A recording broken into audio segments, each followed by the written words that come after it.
Hay edificios que fueron construidos para presumir riqueza. Hay otros que fueron construidos para presumir poder.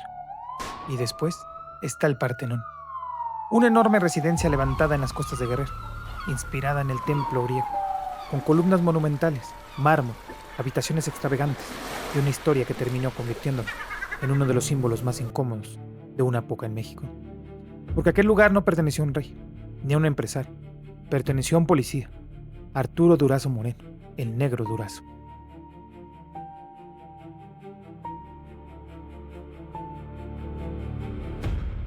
Durante 6 años estuvo al frente de la policía del entonces Distrito Federal, y durante esos 6 años llegó a convertirse en uno de los hombres más poderosos y controvertidos del país. Pero lo verdaderamente inquietante no es solamente cuánto poder acumuló, es cómo lo consiguió, y sobre todo, qué ocurrió cuando descubrió que el poder no dura para siempre.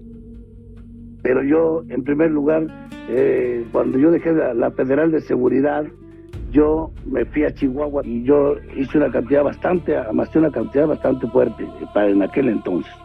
Aparte de eso, yo aquí en Hacienda, una vez me entregaron 16 millones de pesos y otras cantidades bastante grandes, y yo creo que ese dinero lo he aprovechado porque yo no soy ni vago, ni soy vicioso, soy un hombre de bien. La propiedad de México, hace 15 años que yo vivo en ella. Antes del dinero, antes de las mansiones, antes del Partenón, antes de los automóviles de lujo y de los uniformes llenos de insignias, había una amistad. José López Portillo y Arturo Durazo se conocían desde jóvenes. La relación sobrevivió durante décadas y terminaría convirtiéndose en una de las conexiones políticas más importantes de la vida de Durazo. Cuando López Portillo llega a la presidencia en 1976, Durazo estaba en posición de cobrar aquella vieja amistad, y la recompensa fue enorme. Fue colocado al frente de la Dirección General de Policía y Tránsito del Distrito Federal. Verdaderamente la Ciudad de México es una de las más seguras del mundo. Tenemos estadísticas que cuando quieran ustedes se las podemos presentar. Estamos ahorita para hacer un nuevo edificio para la policía, ¿verdad? Adecuado verdaderamente a una policía moderna. Igual que el Colegio de Policía, ya se le está poniendo ahorita su alberca olímpica, su casino y todo eso lo que le hace falta al Colegio de Policía, porque ese es el semillero verdaderamente del nuevo policía y que es la nueva imagen que va a tener siempre la Policía de México. De pronto, un hombre cuya trayectoria policíaca se encontraba controlando una de las estructuras de seguridad más importantes de México. Durazo no solamente tenía policías bajo sus órdenes, tenía información, tenía contactos, tenía recursos y tenía algo todavía más importante, el respaldo de un presidente. Diversas fuentes de la época descubrieron una relación de confianza excepcional entre ambos. Incluso se documentó que López Portillo le otorgó el grado de general, pese a que Durazo no había seguido la carrera de policía militar tradicional. Y entonces comenzó la transformación. El policía se convirtió en personaje, el personaje se convirtió en un símbolo, y el símbolo terminó convirtiéndose en una leyenda. Durazo tenía una imagen particular. No hablaba como funcionario preocupado por convencer. Hablaba como un hombre convencido de que nadie podía cuestionarlo. En una entrevista publicada en El Universal en 1978, presumió la seguridad de la Ciudad de México y llegó a sostener que la capital era una de las ciudades más seguras del mundo. Verdaderamente la Ciudad de México es una de las más seguras del mundo. Pero mientras Durazo hablaba de seguridad, la realidad era mucho más complicada. La capital enfrentaba delincuencia, violencia y corrupción policial, y comenzaron a crecer las historias sobre los métodos utilizados dentro de la corporación. Porque el problema ya no era solamente lo que ocurría en las calles, era lo que podía ocurrir dentro de la propia policía. El poder de Durazo no se medía solamente por su encargo, se medía por el lujo, las propiedades, los vehículos, las fiestas. Una colección de bienes que contrastaba brutalmente con el sueldo oficial de un funcionario público. Con el tiempo, se hicieron públicas propiedades que resultaban imposibles de explicar, únicamente con sus ingresos. Entre ellas, destacaría una residencia en Zihuatanejo, el Partenón, una construcción que imitaba el famoso templo griego, columnas, mármol, espacios enormes, excesos, una especie de palacio privado levantado mientras su propietario dirigía a la policía capitalina. El inmueble se convirtió en una imagen perfecta de aquella época, un hombre de poder público viviendo como un emperador. Y ahí nació una de las preguntas que perseguirían a Durazo durante el resto de su vida. ¿De dónde salió todo ese dinero?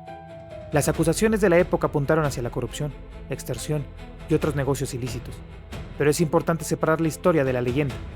No todo lo que se contó sobre Durazo terminó probado judicialmente. Lo que sí es indiscutible es que las investigaciones posteriores encontraron suficientes elementos para llevarlo ante la justicia por diversos delitos y que terminó condenado. Y entonces apareció una figura que cambiaría para siempre la imagen pública de Durazo: José González González. Había trabajado cerca de él, había visto desde adentro el funcionamiento de aquella estructura y decidió hablar. En 1983 publicó un libro que se convirtió en un fenómeno: Lo negro del negro Durazo. El libro presentaba acusaciones gravísimas contra su antiguo jefe: corrupción, extorsión, abusos, violencia y otras conductas que González aseguraba haber conocido directamente. La obra vendió decenas de miles de ejemplares y provocó un enorme escándalo. Pero aquí aparece una de las partes más inquietantes de la historia, porque Durazo no se quedó callado, lo negó. Llamó mentiroso a González y posteriormente emprendió acciones legales contra él. En 1985, Durazo ganó una demanda por difamación relacionada con el libro, obligando al autor a reivindicar su imagen y enfrentar consecuencias económicas.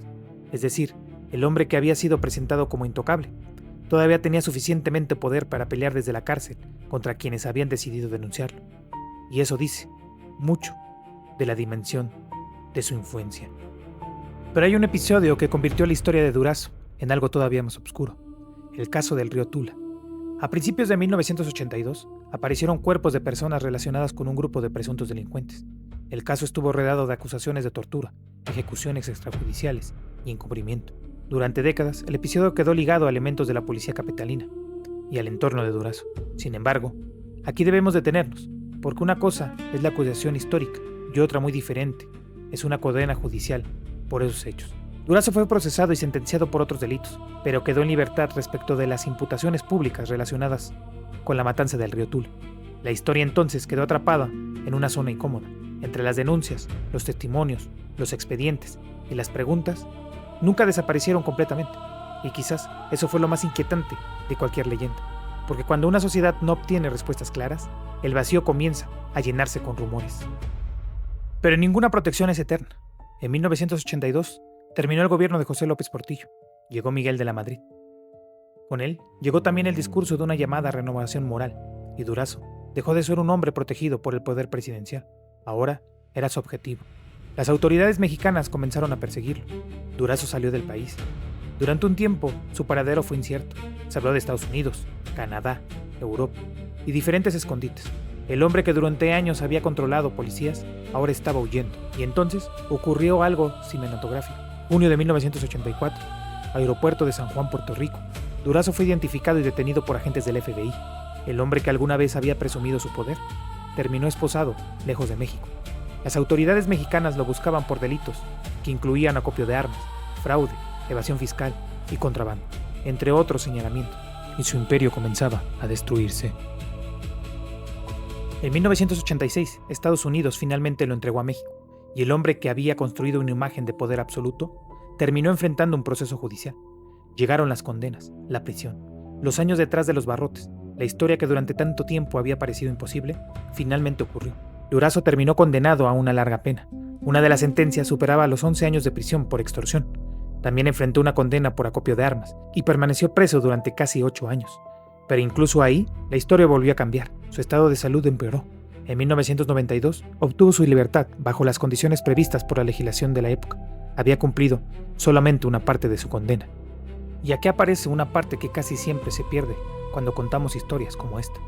¿Qué ocurre cuando un hombre se pierde absolutamente todo aquello que le daba poder? Durazo ya no tenía la policía, ya no tenía el despacho, ya no tenía la protección presidencial, ya no tenía el mismo círculo de amigos, ya no tenía el mismo México. El imperio se había terminado y el Partenón, ese monumento a su época de esplendor, quedó como una especie de fantasma material de aquellos años, un edificio que sobrevivió a su dueño. Con el tiempo, se convirtió en una pieza histórica y cultural, y su historia sigue siendo utilizada para hablar de los excesos y de la corrupción de aquella época. Arturo Durazo murió el 5 de agosto del año 2000. Los últimos años de su vida transcurrieron lejos de aquel poder que alguna vez lo había rodeado. Según testimonios recogidos por el Universal, pasó parte de ese periodo en Acapulco y se dedicó a ayudar en la rehabilitación de jóvenes con problemas de adicciones. También enfrentó problemas graves de salud. Y aquí termina la parte más fácil de contar, porque sería sencillo decir, fue corrupto, fue poderoso, lo atraparon, murió y fin. Pero la historia de Durazo merece una pregunta mucho más incómodo. Arturo Durazo no inventó la corrupción, tampoco fue el primer hombre poderoso que utilizó sus conexiones para ascender, y seguramente no fue el último. Pero su historia permanece porque representa algo mucho más profundo, la posibilidad de que una amistad personal pueda abrir las puertas del poder, la posibilidad de que un cargo público pueda convertirse en una herramienta de enriquecimiento, la posibilidad de que una institución creada para proteger a los ciudadanos termine protegiendo primero a quienes lo controlan. El Partenón todavía está ahí, las columnas siguen de pie, el mármol todavía recuerda los años de abundancia, pero el hombre que quiso convertir su riqueza en un monumento ya no está. Y quizás esa sea la ironía más grande de toda la historia, porque Durazo quiso construir algo que sobreviviera con su nombre, y lo consiguió, solo que no de la manera que probablemente imaginó. Su monumento terminó convertido en un recordatorio de que lo que puede ocurrir cuando el poder deja de ser una responsabilidad y comienza a sentirse como una propiedad personal. Porque los gobiernos cambian, los presidentes se van, los amigos desaparecen, las fortunas se pierden, los uniformes terminan colgados, y hasta los hombres que parecen intocables, un día descubren que también tienen una fecha de caducidad. Arturo el Negro Durazo murió hace más de 2 décadas, pero la pregunta que dejó, su historia sigue viva. ¿Cuántos hombres poderosos realmente cambian cuando pierden el poder? ¿Y cuántos simplemente esperan a que vuelva a tocarles la puerta? Esto fue Dimensión Caótica, donde algunas historias no necesitan fantasmas, porque la realidad ya es suficientemente oscura. Y si quieres seguir escuchando estas historias, suscríbete y visita también Sonidos de la Dimensión, nuestro canal donde estamos subiendo las atmósferas y la música original que acompañan estas historias. Porque algunas historias se cuentan con palabras y otras se quedan sonando en la oscuridad. Y no olvides suscribirte aquí en tu canal, Dimensión Caótica. Vámonos. También al capitalino, o sea, a todos los ciudadanos, concientizarlos en el aspecto de que nos den la mano, porque nosotros necesitamos mucho de ellos, precisamente para que se den cuenta verdaderamente lo que estamos batallando, que lo vean con simpatía verdaderamente el ciudadano, para que se les quite esas ideas, que verdaderamente que pues deben de entenderos que poco a poco se va cambiando la policía.